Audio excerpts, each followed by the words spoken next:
So we're talking about lots of turquoise. So we're talking about confidentiality.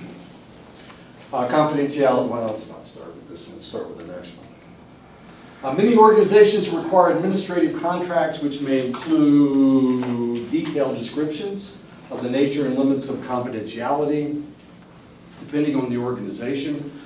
People rarely counsel alone these days because it's too expensive. You need malpractice insurance, and it tends to be very expensive. Explanation of when disclosure is required by law, so that is a piece of paper that you have to sign. What to do in case of emergencies. If you have an emergency, can you call them? Can you get a hold of them? If you're having some kind of a psychic emergency. Payment is real important. Yeah. Money is real important. Okay.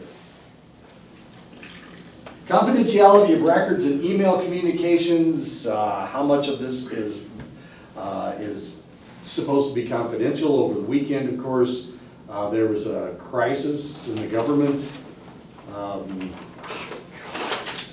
Evidently, Trump called the Ukrainian president and he tried to get him to find dirt on Biden, on Joe Biden, who's running for president. Joe Biden's running for president, but his son actually worked in the Ukraine.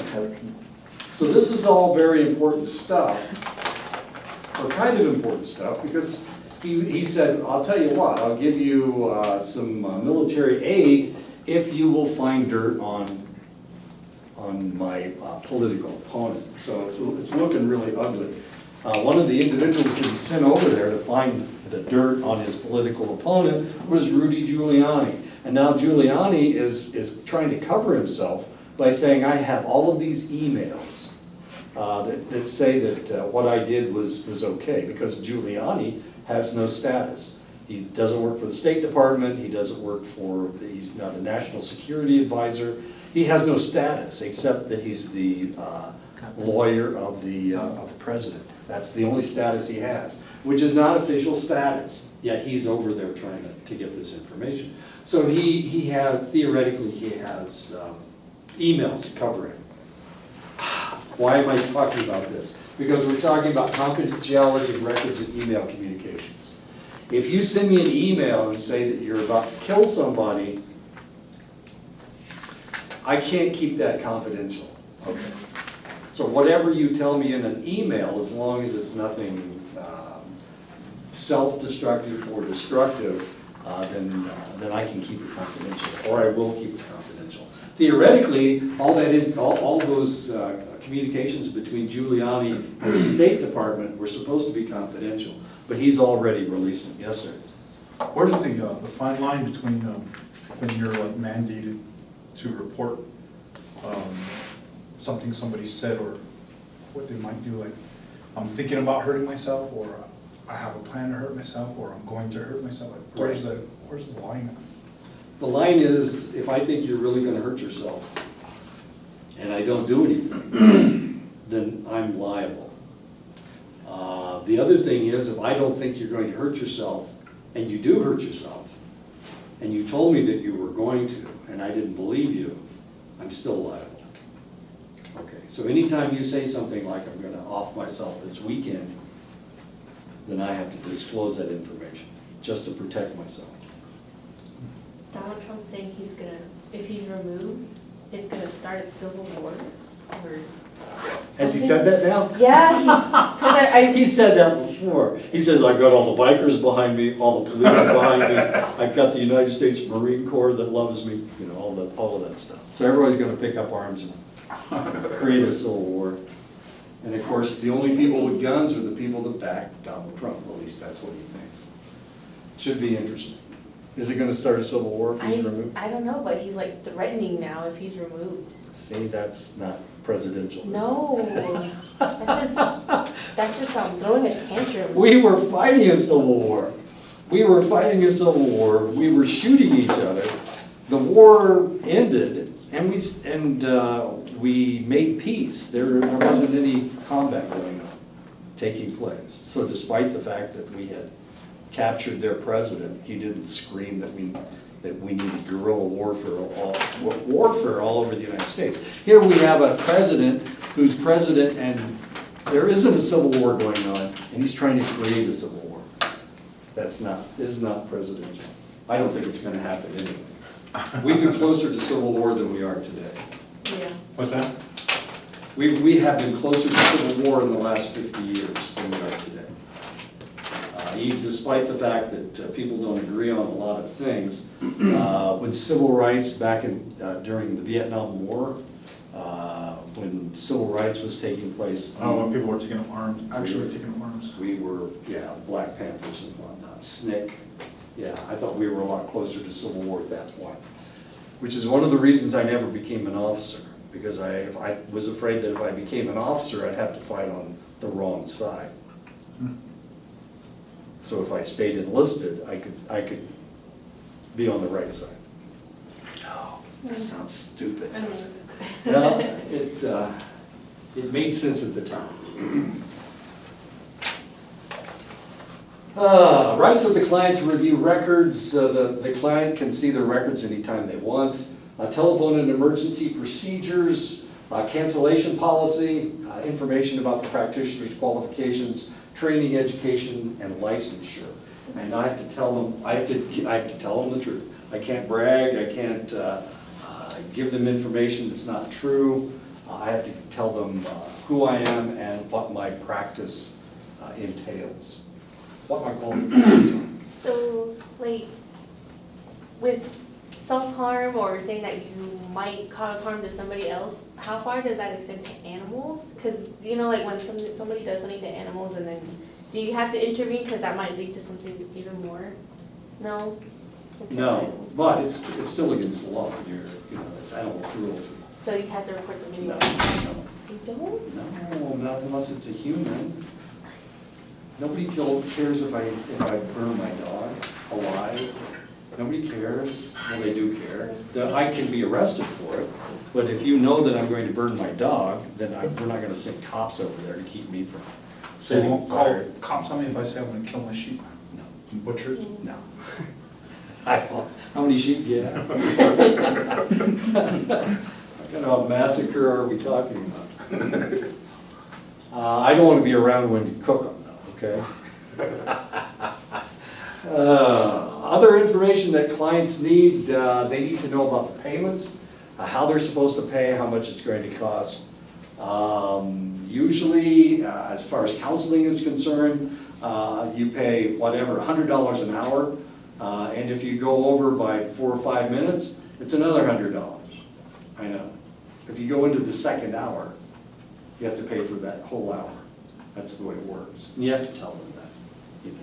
So you can't hit them with hidden fees? No. Well, you're not supposed to. You're supposed to be ethical.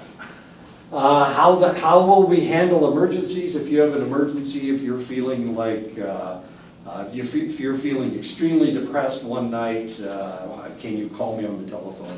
And of course, we have to cover that. Telephone or email contact, can you get a hold of me? Do I answer my emails? Something I should tell you guys, I read my email maybe once a day, but that's it. I know you guys have your email on your damn telephone, and every time you get an email, it makes a funny noise. I do not.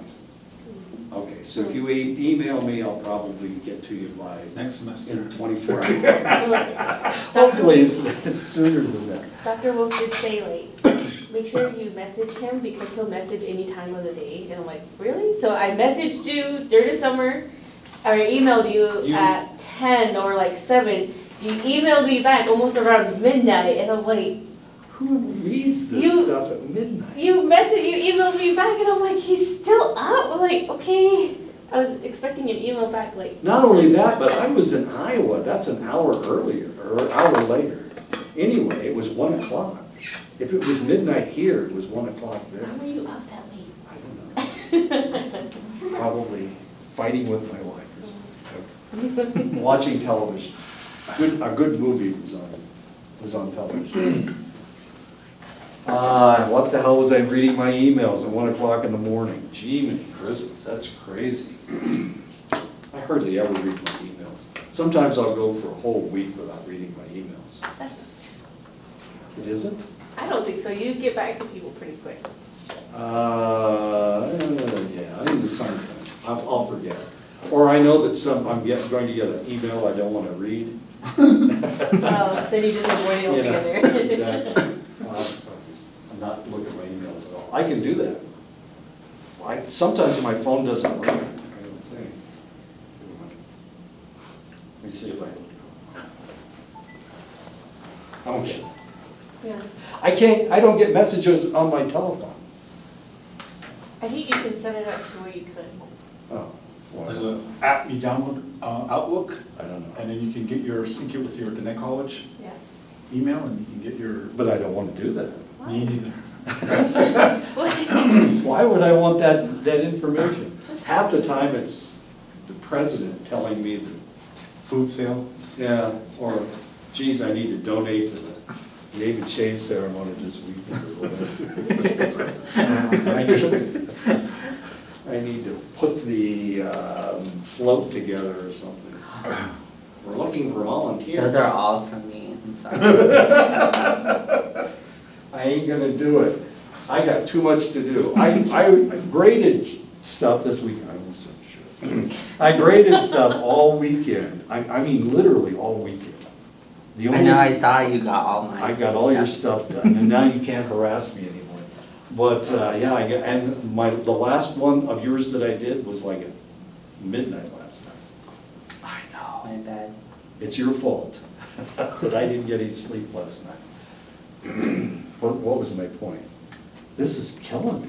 I graded like 150 different postings this weekend. It was We need painful. to have a party for you, seriously. No, that'll take away from my grading. I can't do that. The only time I took a break was when I ran in the morning with my dogs for about an hour and a half. And then I went to Chin Lee yesterday to pick up provisions, and I forgot half the stuff I was going for. It's starting. I know it's starting. Keep an eye on me, because if I start getting weird, I'm going off the deep end.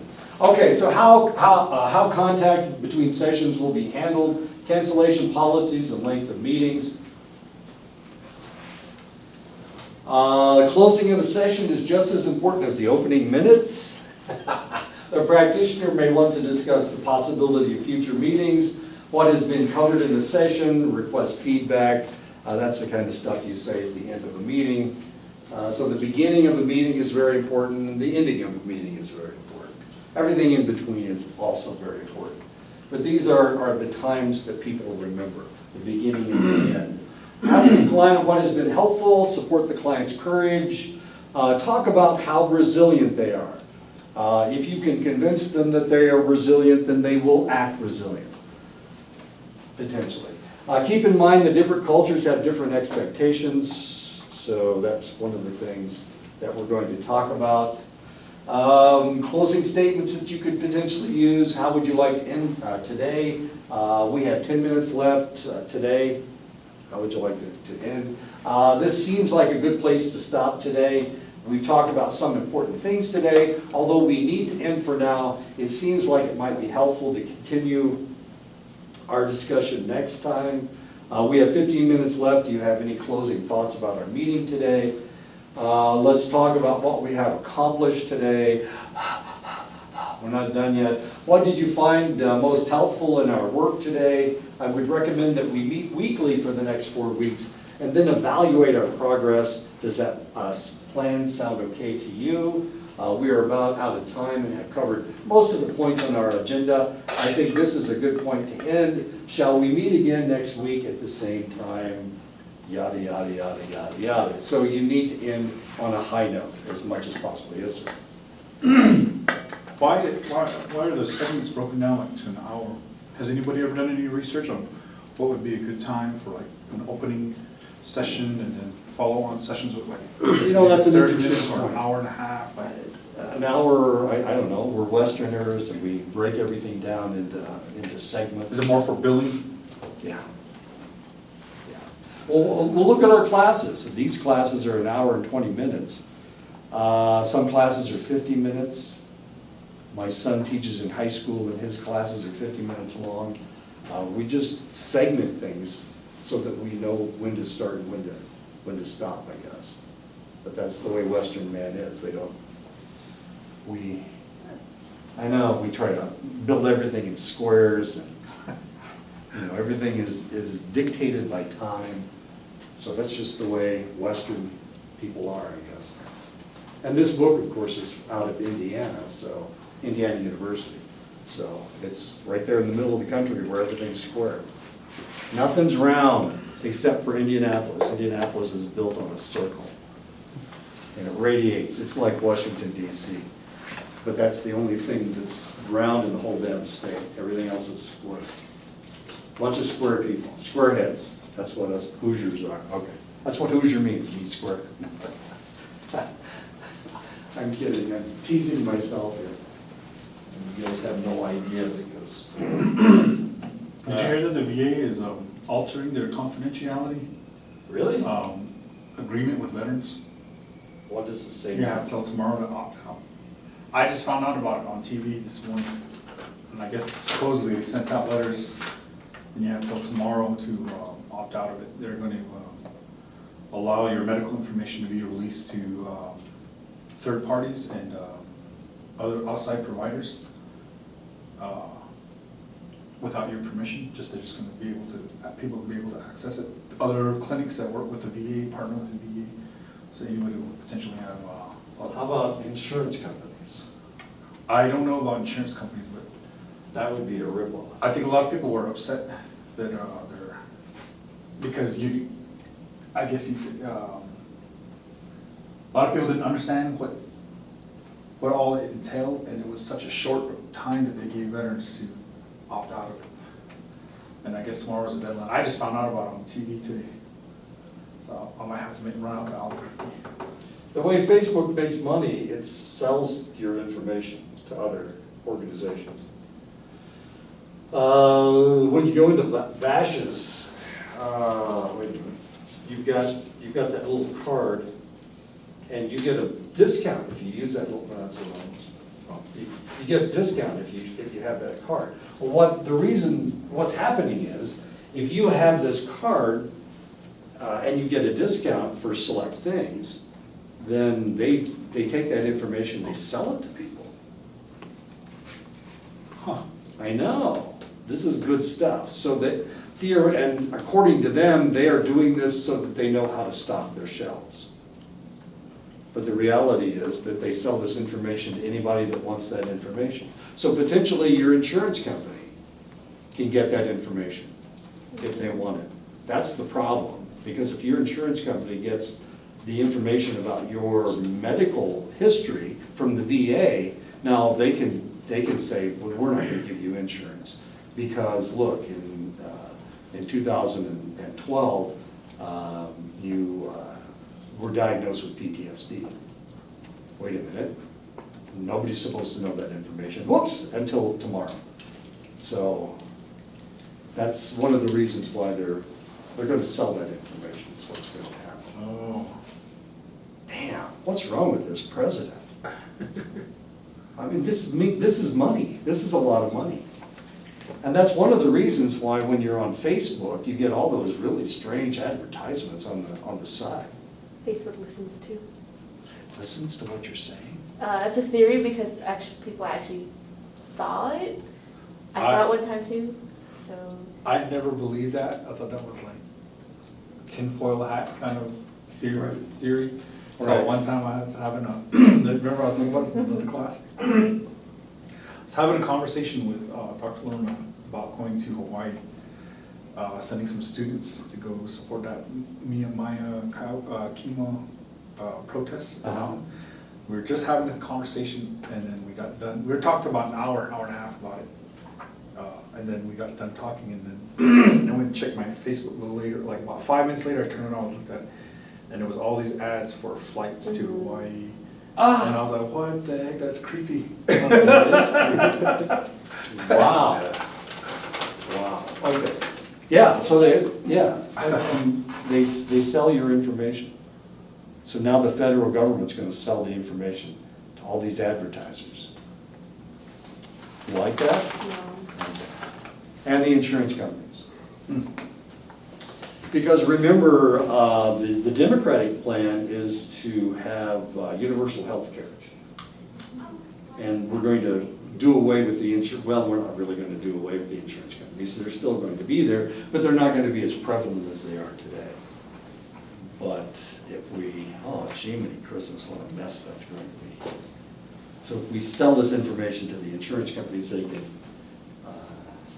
say, Make no, more money. yeah, and it'll cost you more money for insurance. Jiminy Christmas. Okay, so this is a chapter about empathy. We're expressing our understanding to these individuals. So what we're talking about is being empathic. Empathy involves connecting with clients by attuning to their thoughts and their feelings. This shows them that we have empathy. We know what they're feeling from their point of view, not our own point of view. And this is kind of difficult. Of what is shared, one must consider the content, the feelings, and the possible meanings behind it. According to Norcross, the empathic practitioner attends to what is said and is at the periphery of awareness, as well as what is said and is the focal awareness. That doesn't make any sense at all. Who the hell's Norcross? That you can say something that doesn't make sense. Empathy is seeing the world as that person sees it, not as you would see it if you were in their situation. And this is tough. This is tough, putting yourself in their, not just in their shoes, but also in their mind. So if this were happening to me, this is how I would react to it. It doesn't have anything to do with how you would react to it. It has to do with understanding where they're coming from. So you have to not only put yourself in their shoes, but you also have to put yourself in their mind. Feeling the way that a person feels about the situation, understanding the meaning that the person is giving to events, grasping the assumption that influences their particular worldview. By being empathic, a practitioner can learn to connect with people from different backgrounds and different experiences. Not the easiest thing in the world. One of the complaints that most veterans have is that the people that are trying to help them have no clue what's going on. They've never been through the same stuff that the veteran has been through. So how in the world can they possibly understand what's going on? We had a psychiatrist at Fort Belknap. Nobody would go to see her. She was a psychiatrist. She had no idea what was going on. She was dealing with a native population, and she just didn't understand natives. So here she is ripping down $125,000 a year, working at IHS, and she never had any patients. Nobody would go to see her. She was from New York. She was from the city. This is a rural environment. These are natives. These are individuals that are completely different from her. And she's a psychiatrist, and psychiatrists are really not taught empathy. So she got a big salary, and she never had to do anything. She'd go out and walk her dogs in the afternoon, and she'd stay gone all afternoon. She didn't miss any appointments because nobody was coming to see her anyway. They really didn't need a psychiatrist there. But at least she made $125,000. Yeah. And she wasn't screwing anybody else up. She didn't help anybody, but I don't know if she'd have helped anybody. She didn't make it any worse. There you go. At least she didn't make it worse, exactly. So do you try and get people to come in, or do you just wait for people to come You have to wait for people to come. They have to want to see you. They have to want to talk to you. in? The only people that she saw were alcoholics that the courts had told they had to go to see her. Okay, so if you talk to her, this is kind of interesting. She thought everybody on the reservation were drunks because that's all she ever saw. No. No, it was that bad. Cops do that a lot too. I have friends who are cops. Yeah, they think everybody's a criminal. Yeah. It's just, they can't think outside the world. Exactly. It's just, they're stuck right there. Yeah, she had the same problem. We had another individual, and her specialty was girls that had been sexually molested. And she told me one time that 100% of the women on the reservation had been molested. How correct was she? She wasn't correct at all. She wasn't anywhere close to being correct. But all the people she saw really had been sexually molested. But that wasn't true even a little bit. But it was her world. It was the only world, and it was the only world that she knew. Because that was her specialty. So we've got cops, we've got psychiatrists, we've got emergency room personnel, and all they see is the bad stuff. They never see the good stuff. So is that the same, like where you're talking about empathy? Is that the same thing as meeting your patient, meeting them where they're at? Right. Yeah. That's what empathy is. Understanding where they are and where their mindset is. Empathy is seeing the world as that person sees it, not as you would see it if you were in their situation. Feeling the way that a person feels about the situation, understanding the meaning that the person is giving to events, grasping the assumption that influences their particular worldview. By being empathic, practitioners can learn to connect with people. Oh, I've already done all that. I've already said it once. That's why, oh, there's Oprah. The essence of building a client-practitioner relationship depends on whether the client feels understood. Clients will not share personal thoughts and feelings unless they feel understood. If they don't think you understand what they're talking about, they're never going to disclose anything. This is one of the reasons why it's so difficult to deal with individuals suffering from antisocial personality disorder, or histrionic personality disorder, or narcissistic personality disorder. Any of the personality disorders, because they see their personality as okay. They don't see a problem with it. They don't see any reason to change. This is why until an alcoholic wants to change, there's nothing you can do with them. They're almost as bad as somebody with antisocial personality disorder. They think everything is fine, as long as they think that they can control their drinking. I mean, if you have a problem with, if they get drunk and then they do something, you've got a problem with them. They don't have a problem with it. They're fine. They don't even remember half of what you say they did, right? And they're the best liars in the world. Why? Because they're right. Well, in their world, they are right. So what you have to do is you have to understand where they're coming from. And this one gets tough. The alcoholics are really rough. It's really tough to get them to understand. As long as they've been drinking, they feel pretty damn good. It's when they stop drinking. But what do they have for breakfast? Margarita. Hair of the dog, you bet. They were drinking vodka last night, so they're gonna have a beer for breakfast. So that alcohol helps. Why am I talking about this? If a practitioner can establish a sense of empathy, empathic understanding with the client, they're more likely to build a therapeutic relationship. And of course, it takes time to build a therapeutic relationship.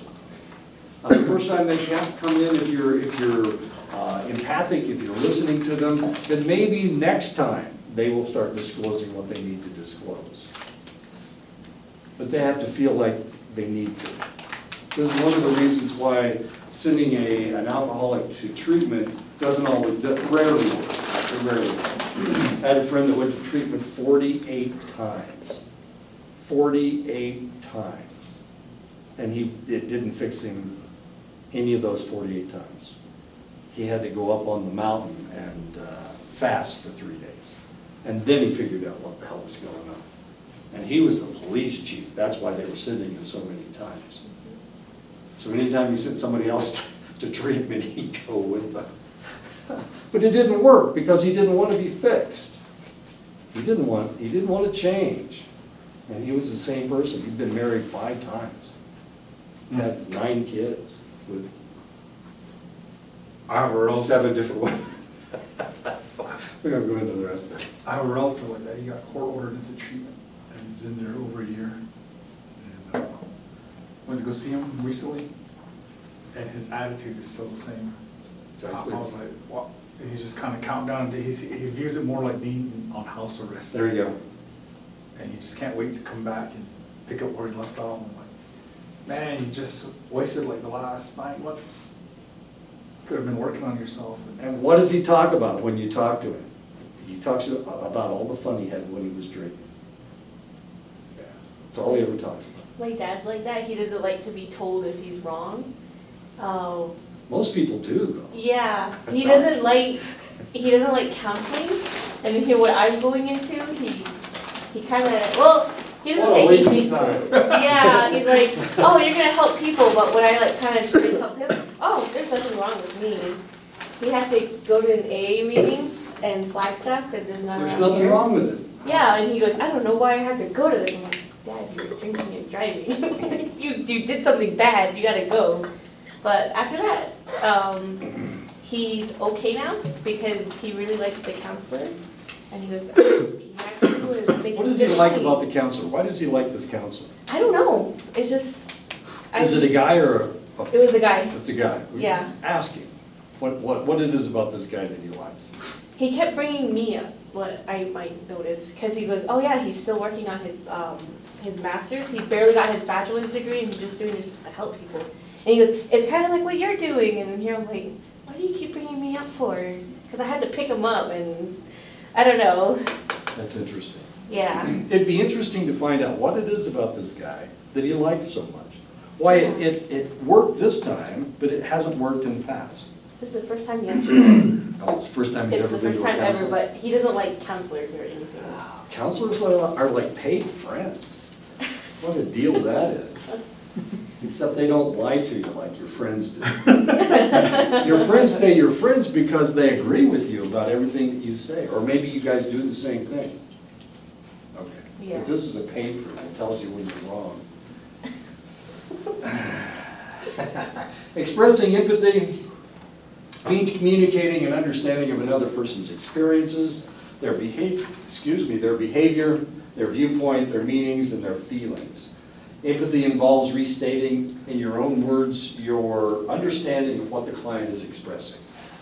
Okay, so they told you something. Now you have to repeat back what they just told you in your own words. But Some- when they disagree with you. That's fine. I've had clients that, no matter what I said, it was wrong. All of a sudden, I was the dumbest person in the world. I didn't understand a word that they said. And this went on for session after session after session. Every time I said something, oh, no. And then they tell me another piece of the story. It turned out that this was a good thing because being stupid like I am You had to explain it? was forcing them to give me more information that they wouldn't have given me otherwise. I had that accident. Well, what was, did you fall asleep? No, I was drinking, I'd been drinking. So, it's like pulling information out of them, like they've swallowed something and you've got the end of it and you can pull it out. Interesting. I know. And so you have to swallow it, and sometimes you're really tugging trying to get the information out. It's fun. Anyway, I've been really stupid in my time with select clients.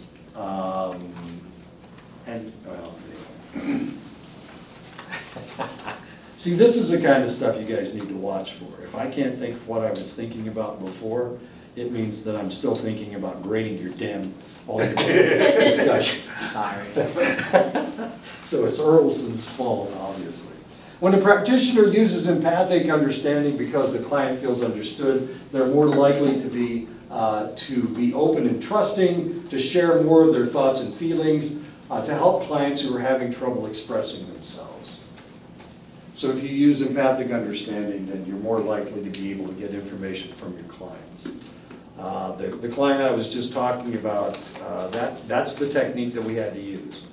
And it was a struggle because I never got anything right the whole damn time. But I got his entire story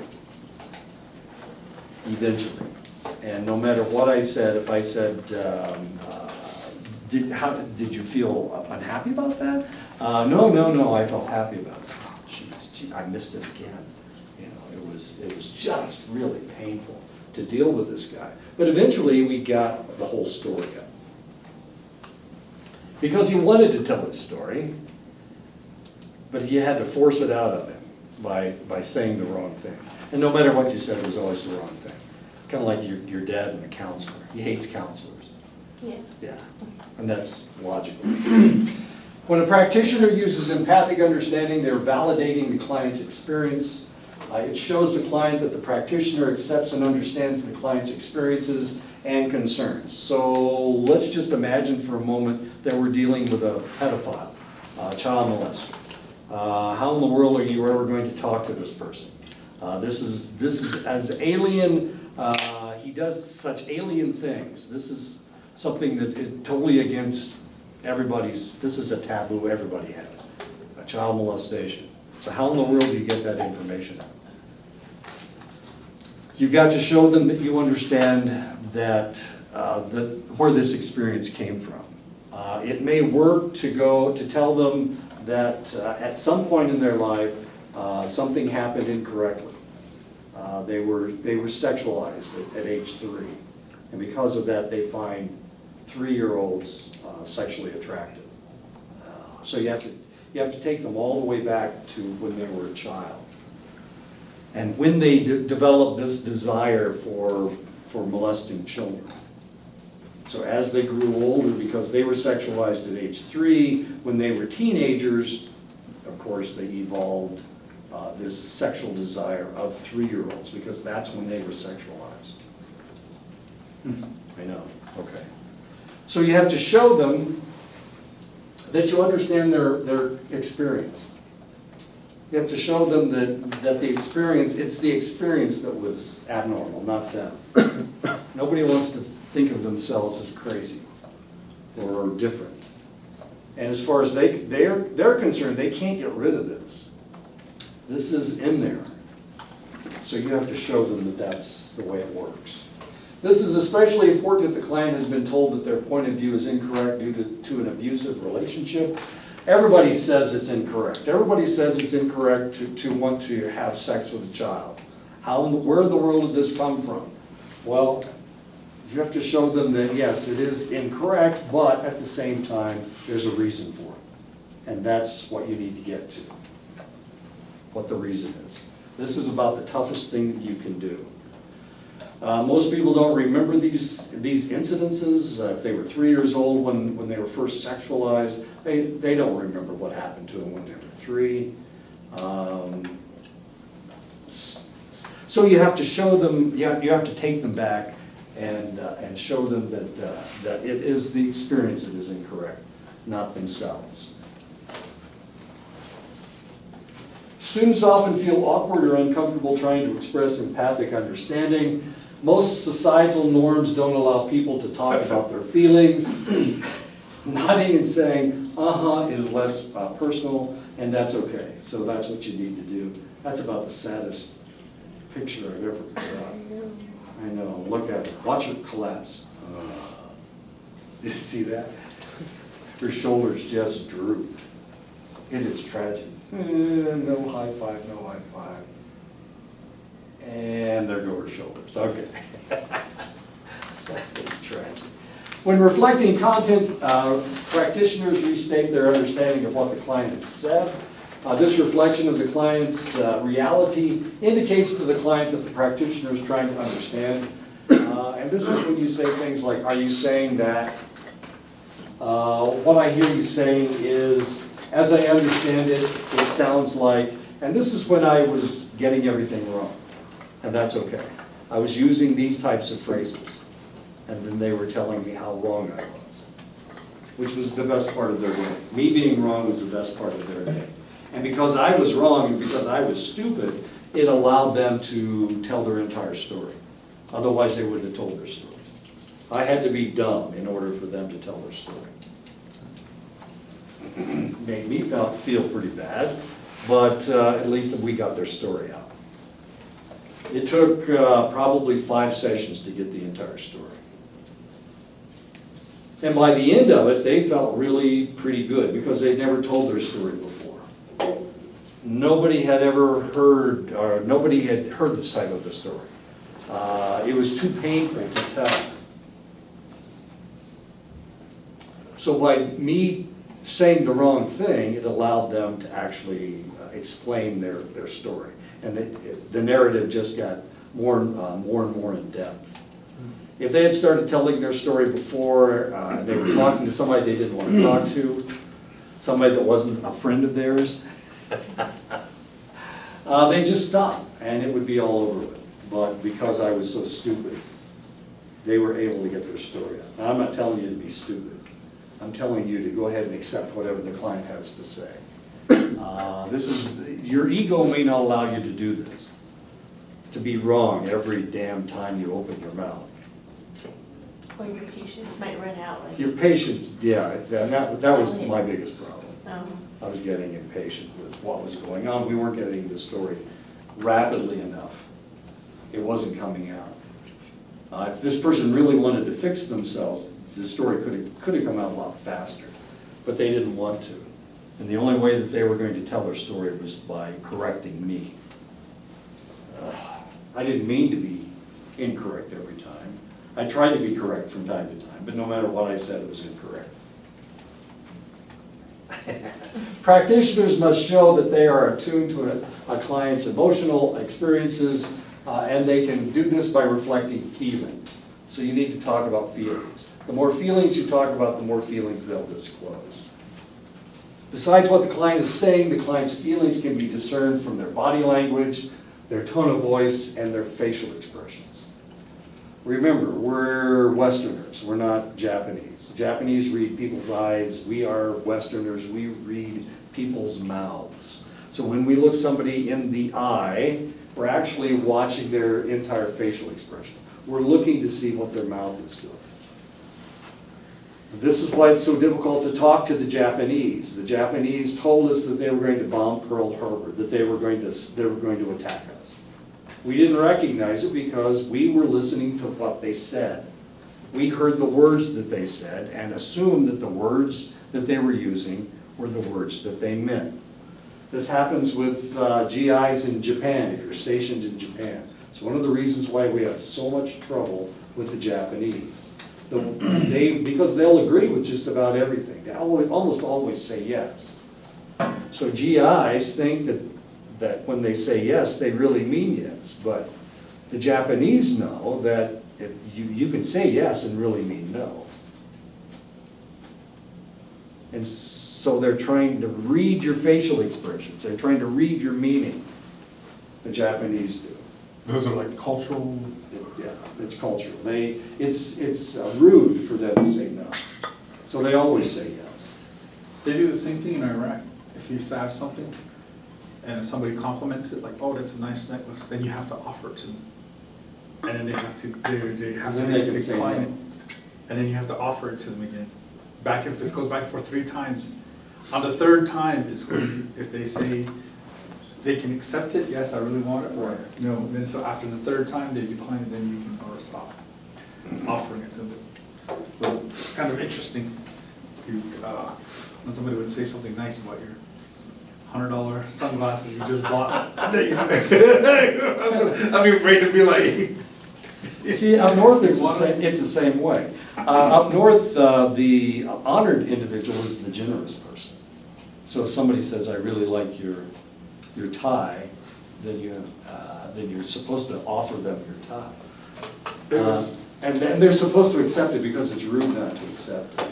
So the honored person in the tribes up north are the people who are the most generous. And so you have to be careful because the people who live the more rural, the more they follow these customs. Right. And actually we had some Kurds from way up north. They had come down, they were serving as interpreters. They really told us a lot of cultural stuff that we could work with the people we were working with. But then when we would work with people from the city of Baghdad, the bigger cities, they dismissed a lot of cultural stuff. So they would kind of like take advantage of us a little bit. It was kind of weird. Sure. But the more rural that the person was, the more they followed their traditional protocols. It was interesting. And I thought it was funny because it's almost the same here. The city folk are different from country folk. Right, they're kind of greedy. Yeah, or selfish, I guess. That's selfish, that's a good point. Yeah, it's kind of different up north. and in Iraq, and in Japan. So these are cultural things that you need to understand, that people have different cultural norms. It's one of the reasons why Trump seems to keep getting in trouble. But part of his trouble is that he's from New York City. And in New York City, you do this kind of stuff and nobody cares. But in the Midwest, in the rural areas, everybody's going, you can't do that, that's unethical. Well, unethical things are not that uncommon in places like New York City. So we have people like Rudy Giuliani, who's former mayor of New York, and Anthony Scaramucci trying to explain what's going on with Trump, because they're from New York City, so they understand this stuff. I know, it gets really interesting. And he's our president. We should never have elected a president from New York City, ever. That's the problem It's right a new now. rule now. Next time, we need to elect a president who is rural and has rural ethics. Then we'll understand. So who's running for president that we can elect? There's a Navajo run. For president? Really? Yeah. What's his name, Mike? I forgot his name. For the Democratic nomination? Yeah, but he's not being included in anything because he doesn't, you have to have, to go to the debates, Right, you have to have a certain percentage. right. You have to poll one. Yeah. 1 or 2% or whatever. Yeah, I think it was 3, and he's under that, and then the next debate is based on how much money you raised. Right. And he's nowhere near, It's a so lot he's not of showing up in money. any of the debates. I'd never even heard of this guy. I know. I forgot his name, but yeah, there's a Navajo running. Evidently, he's not, he isn't a memorable Navajo. His name's White? So he's not, oh, I think it was Mike or something. That's his first name or last name? First. Mark Charles. Yeah. Mark Charles, there you go, Yeah. yeah, that guy. Mark Charles, he's Navajo. Okay, Close. that's weird. Because the first debate was with 20 people. I mean, everybody was cousin. I thought I was gonna see him there. Oh, really? Yeah, I thought, but didn't happen. Well, that would have been interesting. People had such a hard time accepting Barack Obama. I mean, people don't even think Navajos or Native Americans exist anymore. And Barack Obama was adopted into the Crow tribe. I mean, Now, Elizabeth Warren's Cherokee. I don't want to get into that. Oh my God. Well, she is from Oklahoma. Which is a It's a possibility. whole nother controversy right there. All that yellow hair. Reflecting feelings may be accompanied by a softer voice or leaning forward to imply deeper connection with what the client is expressing. I told you about the first time I counseled the one lady that had on the sundress, and she kept leaning forward, and I kept backing up and trying to protect myself from her overt sexuality. Literally covering my sexual parts with my hands. It got that bad. But she seemed to be attacking me. But as a counselor, the more you lean forward, as long as they don't back up, it shows that you're listening, that you're attending to them. If they back up, you need to back off.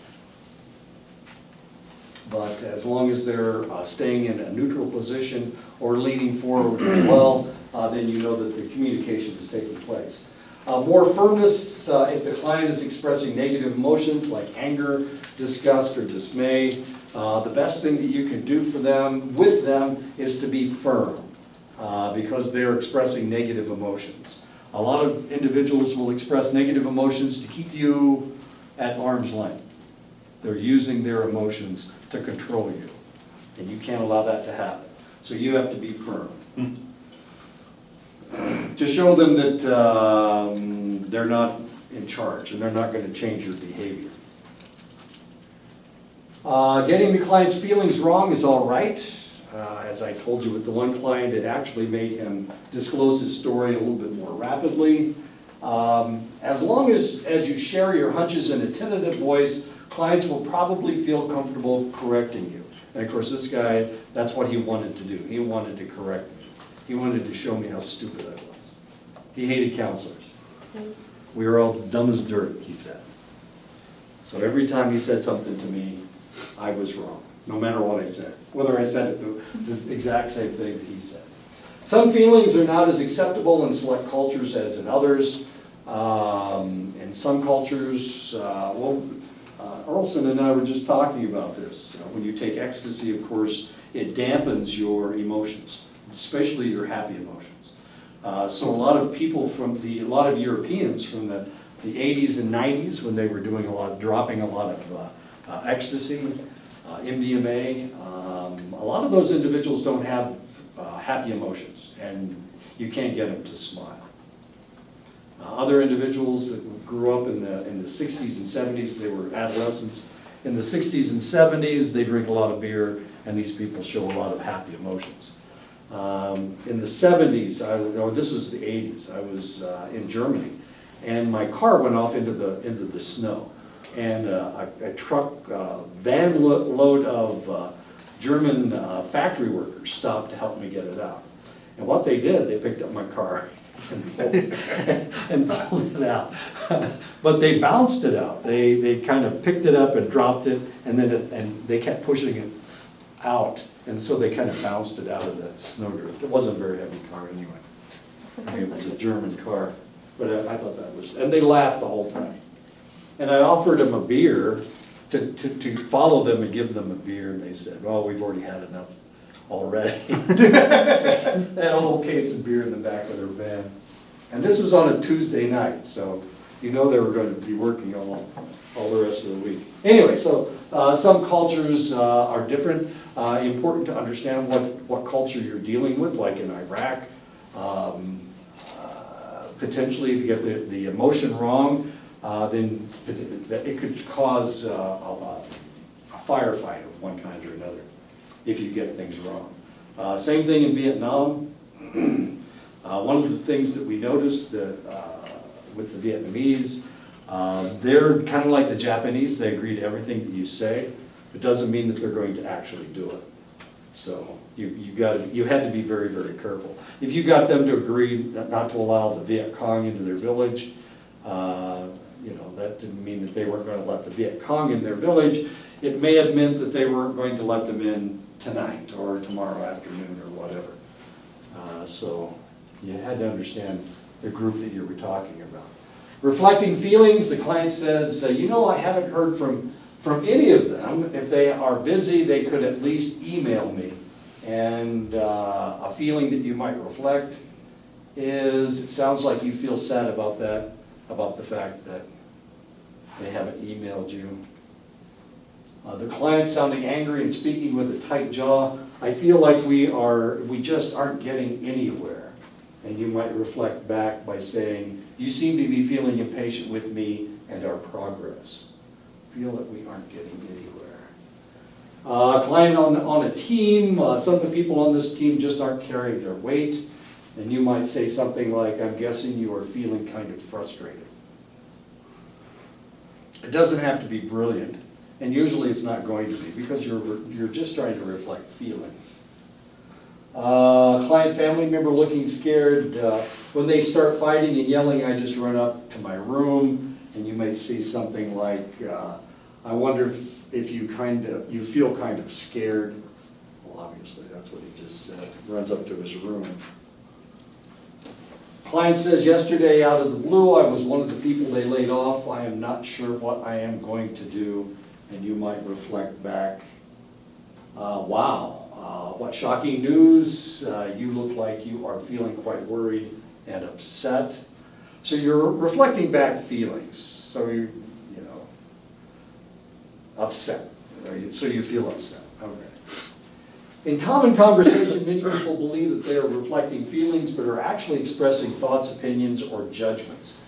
This is usually because the individual is saying, I feel that, instead of I feel, followed by an expression of feeling. I feel that you aren't paying attention to me. That's a thought or a judgment. I feel that. You're not feeling. So these are your ideas, not your feelings. You're not really talking about feelings. And you can tell by this word right here. I feel that. I feel that this assignment is too hard. I feel that you children should clean your room. That's a directive, of course. You don't understand? I feel that you always misunderstand me. Anytime you use the word that, then you're showing thoughts instead of feelings. I feel that this group is terrific. I feel that you have lots of strengths, thoughts and judgments. So the word that shows that it's your thoughts, not your feelings, or not their feelings. In families and groups, practitioners may encourage members to reflect feelings, especially in family situations. The practitioner can ask how they think someone else in the family feels. Often the problem in groups is that situations are engendering feelings that are not being expressed or acknowledged. Okay, we need to talk about when we're going to start counseling. This is the 7th week. I think there's 17 weeks.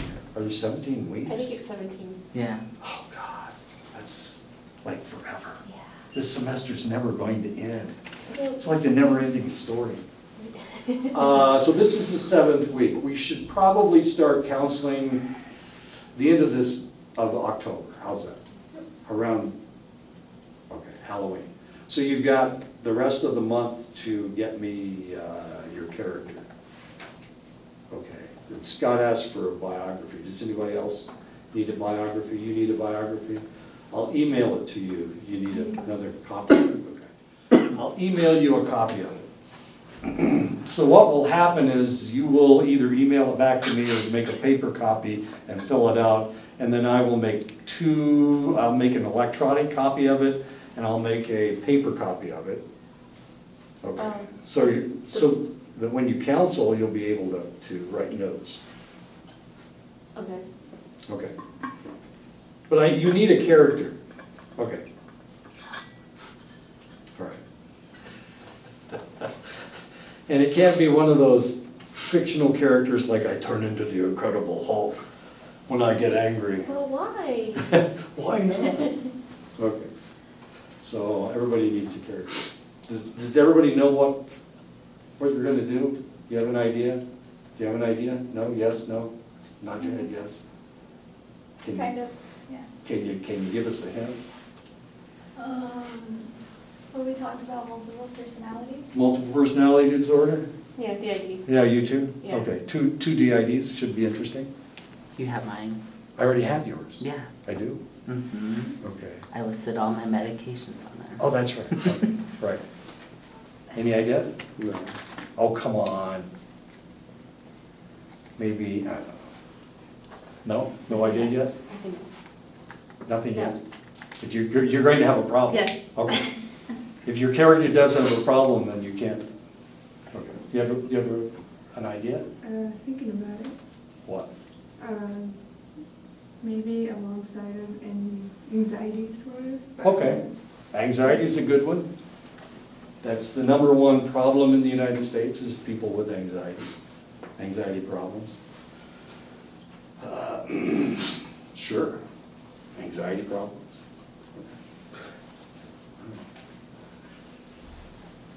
Stop. DID, we're gonna have 2 people with DID. Oh, man, is that gonna be fun or what? Okay. I'm looking forward to it. I'm honestly looking forward to it. It is possible to reflect both content. The better you are at acting, the more practice people will get. Okay. My character, what was I gonna do with my character? Usually I'm a drunk, but I don't think I'm gonna be a drunk this time. I'll be something else. Okay. Oh, okay. I thought of something. Okay. I'm ready to go. It is possible to reflect both content and feelings in the same sentence. Using this skill allows a practitioner to include more information in their reflective comments. The client, can you believe it? She just left me a note telling me to leave. She hadn't said anything about leaving. And you might say, it sounds like you were shocked when your wife told you that she wanted you to leave. There we go. We got content and we've got feelings there. Good work, Mr. Practitioner. Client, ever since I was laid off, I just mope around. I am just at a loss. And the practitioner says, so in a way you are grieving about losing your job. What a brilliant practitioner. A group at a picnic where one person didn't show up and didn't let anybody know. It seems like most of you are feeling hurt and